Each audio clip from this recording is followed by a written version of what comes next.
So I've hiked and hiked and hiked. I've been sore, beat up, back pain, knee pain, leg pain. It's tough being old.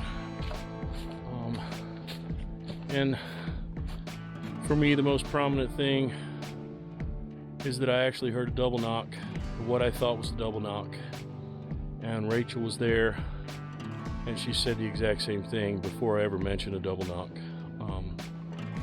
So that to me is definitive proof.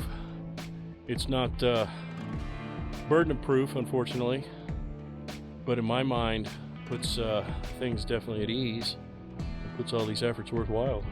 So round two, we'll see what happens.